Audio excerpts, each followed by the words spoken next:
thank you for joining us here online for this new Euronews format. This is 12 Minutes with Edi Rama, Prime Minister of Albania. Thank you for being here. As you heard today from the report and from Marta Kosinduit, Albania is one of the front runners, and the accession negotiations reached unprecedented momentum this year with preparations for the opening of the last cluster before the end of the year, now, quote, well advanced. Now, this report seems very positive for you. What's your take on it? Yeah, the report is very positive, and the whole year has been extremely positive. We have opened 5 of 6 clusters within only 11 months, which is an absolute record in terms of speed. It's something that until only a few years ago I would not been able to imagine. But this is why life is so beautiful.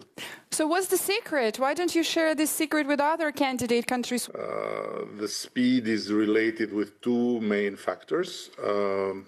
On one hand, during the what I call years of humiliation, which were the years when the EU Commission was recommending to the Council to open accession talks with Albania, and we were rejected by few countries. We stubbornly prepared for the moment of the opening, and we trained in the hardest way with all our team by simply saying to ourselves, our moment to show our true colors will come, and for that moment we have to be ready. And as a matter of fact, when the moment came, we were much more advanced than maybe others in that precise moment of the opening. Well, given that this has been indeed a very long process for Albania, it has been 16 years altogether. You've previously spoken about the shifting goalposts by Brussels. Do you feel like this has changed and there is this new push and this situation is over for Albania, but also for the other candidates from the region, because they have been also waiting for a very long time? And here comes the factor number 2, which is exactly Brussels, that changed its approach and woke up. Unfortunately, it was needed an aggression in the European soil, military aggression, to make Brussels wake up, not simply in the level of the Commission, where we have always found fairness, very painful, very neurotic, but fair, but also in the level of the Council, where the blah, blah, blah of before that, yes, one day we'll be together, yes, we love you, yes, we're going to marry, but we are not ready to talk for the moment, was over, and a new momentum is still here, and the new approach, it's still the case. I hope that this will not fade away, and I very much hope that we will finally get together around the same table. Yeah, I was about to ask you about whether this momentum and this situation of more of serious commitment, as you described there, whether it is going to last. Albania is now considered one of the front runners. Your goal is to enter the EU by 2030. Now, how do you also see this situation with the shifting goalposts by Brussels changing or possibly not changing for the other countries in your region? Well, for this you have to ask Brussels, but as far as I am concerned, I might tell you that the 2030 is not a date that I saw in a dream, but it's a deadline that is the result of a very simple calculation.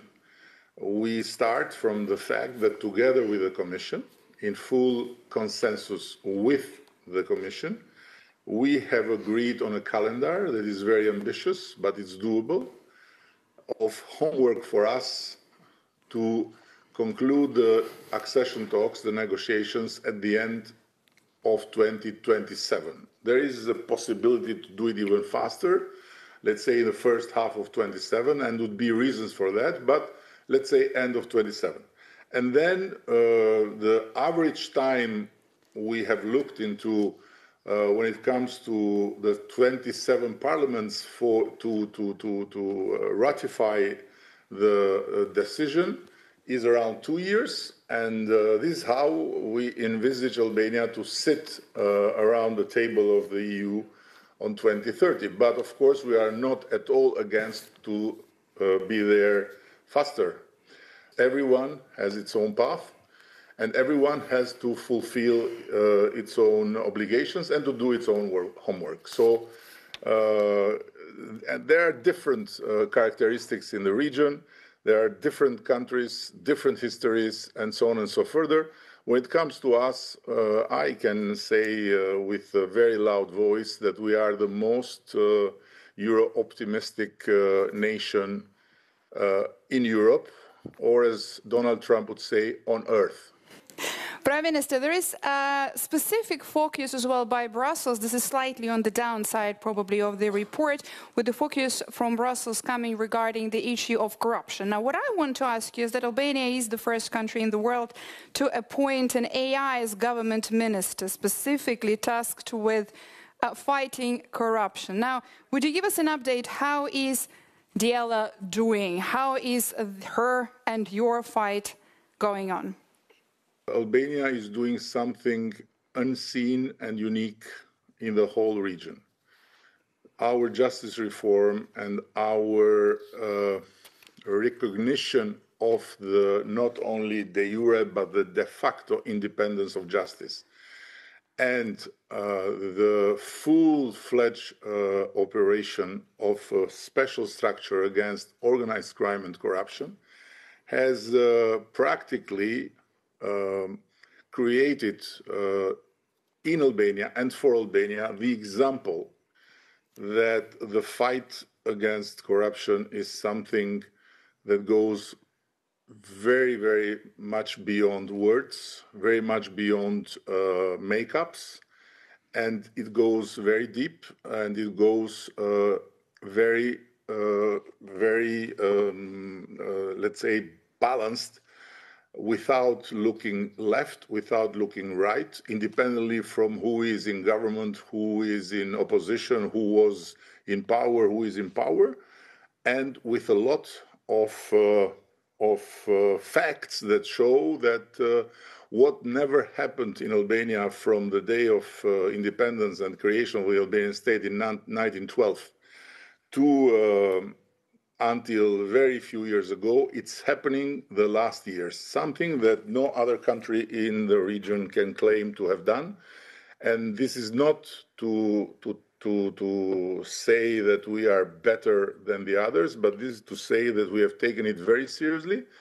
And in this moment in time, we accept support, we accept partnership, we accept help, but we don't accept lectures from anyone when it comes on the fight against corruption. And of course, when it comes to Diela, she is the product of a systemic fight, which is not just about fighting cases and fighting in the court of law, but which is about fighting through modernization. And we aim to have within 2027 the first full AI public procurement that will allow speed, transparency, accuracy in levels that are unseen. Prime Minister, finally, let me ask you to wrap this up. What is the next creative idea and the next creative solution coming from you and from Albania on your way to the European Union membership? I'm sure you have heard that Diela is pregnant, and she has 83 babies based on the last ecography. So we have to wait for her to give birth to these 83 babies. And in the meantime, I have to tell you one thing that has not been much discussed, that we are the only country in this process to use artificial intelligence in the transfer of the acquis communautaire to our body of law, and to make of it the fastest process ever made in terms of not only translating but also analyzing the impact and drafting and preparing the whole legal packages for the approval in Parliament. So we are trying to run as much as possible and to make as much as possible leapfrogs using technology, artificial intelligence, but without never ever forgetting that our place in Europe is first and foremost deserved because Europe has the best place in the heart of the whole Albanian nation, something that the others cannot pretend. Prime Minister, I have to follow up. Do you think Brussels could use an AI commissioner? It's not for me to tell Brussels what to do, but of course I would be very happy to introduce Diela with whomever on the EU side will introduce him or herself like an AI commissioner or an AI technocrat or bureaucrat or whatever else. It doesn't matter. Prime Minister, thank you very much for this interview and for your time, and thank you very much for joining us here. There was 12 minutes with Edi Rama, Prime Minister of Albania.